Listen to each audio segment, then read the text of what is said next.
Bihar special Bihar में होने वाली परीक्षाएं जैसे Bihar public service commission, Bihar दरोगा या अन्य परीक्षाओं के लिए बहुत ही महत्वपूर्ण होता है।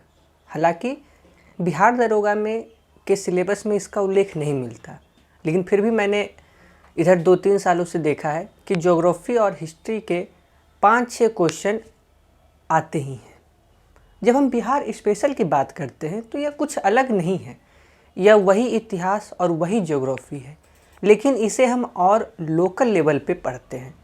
आप किसी भी स्टेट वाइज अगर किसी भी परीक्षा का तैयारी करेंगे तो आपको उस स्टेट का जो लोकल चीज़ है उसको आपको जानना चाहिए और आपसे आशा भी रखी जाती है कि आपको उसका आइडिया होना चाहिए। लेकिन इससे पहले हम बिहार स्पेशल को शुरू करें, यह महत्वपूर्ण है कि हम इसके पाठ्यक्रम को समझें, एक सीमा को तय करें कि हाँ किस सीमा के अंदर हमें पढ़ना है। इसमें जो सबसे पहला हेडिंग हमने दिया है वह है इंट्रोडक्शन। बिहार स्पेशल की शुरुआत करने से पहले हम लोग इंट्रोडक्शन देखेंगे। इंट्रोडक्शन में हम 2 चीज़ों को पढ़ेंगे, बिहार की उत्पत्ति और स्थापना, यानी कि बिहार की उत्पत्ति कैसे हुई और बिहार की स्थापना कैसे हुई। और सेकेंड चैप्टर में हम लोग देखेंगे बिहार के जितने भी ज़िले हैं, कौन ज़िला कहाँ से सीमा लगाता है, हमारे 3800 ज़िला कहाँ कहाँ पर हैं। कभी कभी सवाल ऐसे भी पूछ दिए जाते हैं। 2 साल पहले बीपीएससी के पीटी भी पूछा गया कि पटना ज़िला से कौन सा ज़िला सीमा नहीं लगता। तो ये सब चीज़ रटने से नहीं होगा, आपको अपने मस्तिष्क में नक्शे को एज इट इज़ स्टोर करना होगा। तो इन 2 चीज़ को हम इंट्रोडक्शन में देखेंगे। नेक्स्ट टॉपिक हम लोग हिस्ट्री देखेंगे। बिहार का हिस्ट्री बहुत ही बड़ा इतिहास है। इसे भी हम लोग 3 पार्ट में देखेंगे, एंशिएंट, मेडाइवल, मॉडर्न।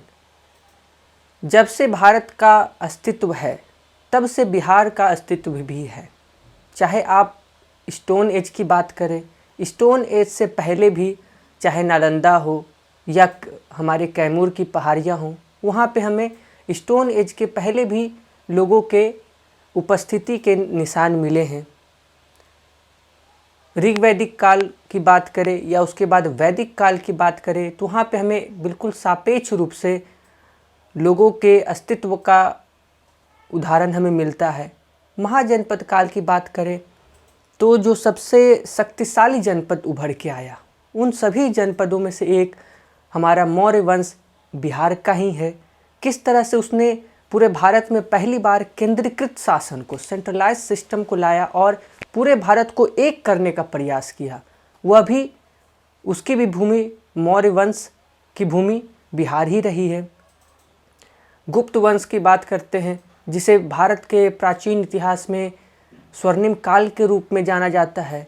ज्ञान, विज्ञान, कला वह भी बिहार में ही था। तो आप देखें कि एंशिएंट में भी बिहार बहुत बड़ा एक योगदान भारत के इतिहास में रखता है।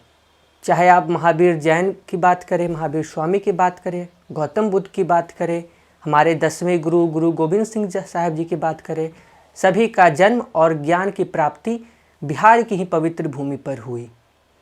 आप नक्शा में भी देखेंगे तो बिहार एक ऐसा लगता है कि भारत का दिल के पास उपस्थित है। अगर हम भारत को एज अ व्यक्ति के रूप में देखने का प्रयास करें तो बिहार लगता है कि उसका दिल है।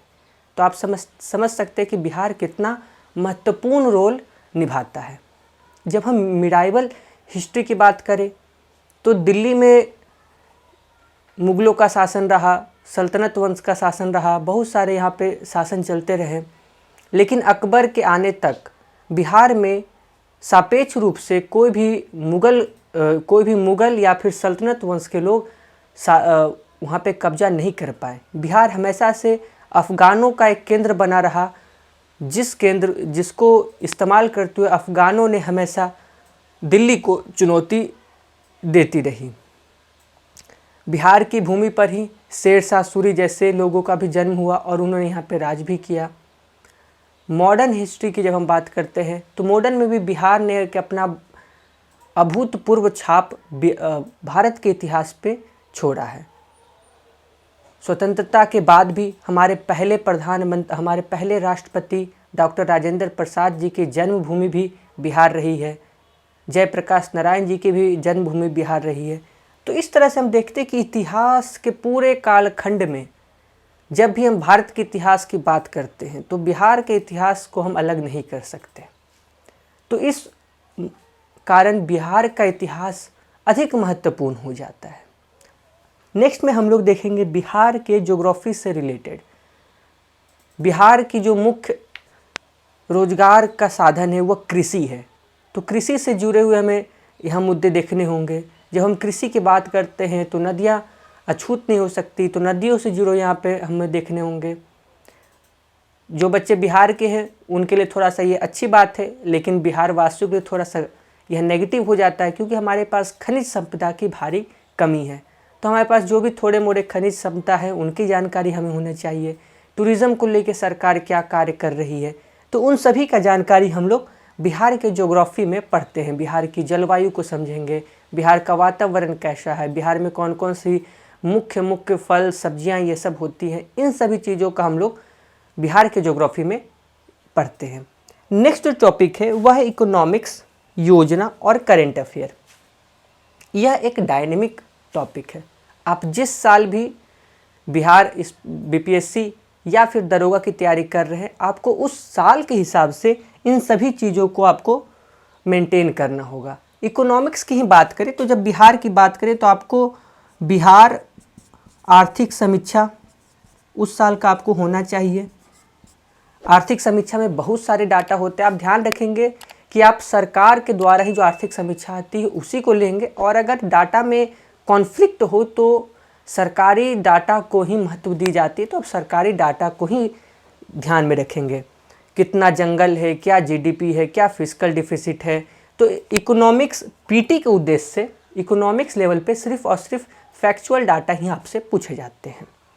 योजना की बात करें तो बिहार सरकार क्या क्या योजना चला रही है, तो उसका आपको ध्यान होना चाहिए। सिर्फ योजनाओं का नाम ही नहीं, अपितु उस योजना का क्या उद्देश्य है, किन किन लोगों को उसमें फ़ायदा होगा, इन सभी का आपको जानकारी होना चाहिए। और नेक्स्ट है करेंट अफेयर। करेंट अफेयर में बेसिकली यही दो चीज़ आपको इंक्लूड किया जाता है। तो इंट्रोडक्शन, हिस्ट्री और ज्योग्राफी, यह तो एक स्टैटिक पार्ट है, यह समय के साथ इसमें बदलाव नहीं होगा। लेकिन जो चौथा पार्ट है इकोनॉमिक्स, योजना और करेंट अफेयर, तो यह आप जिस वर्ष भी तैयारी कर रहे हैं उस वर्ष के हिसाब से आप अपने इन चीज़ को बदलाव करेंगे। तो आज के वीडियो में हम लोगों ने समझा बिहार स्पेशल का पाठ्यक्रम।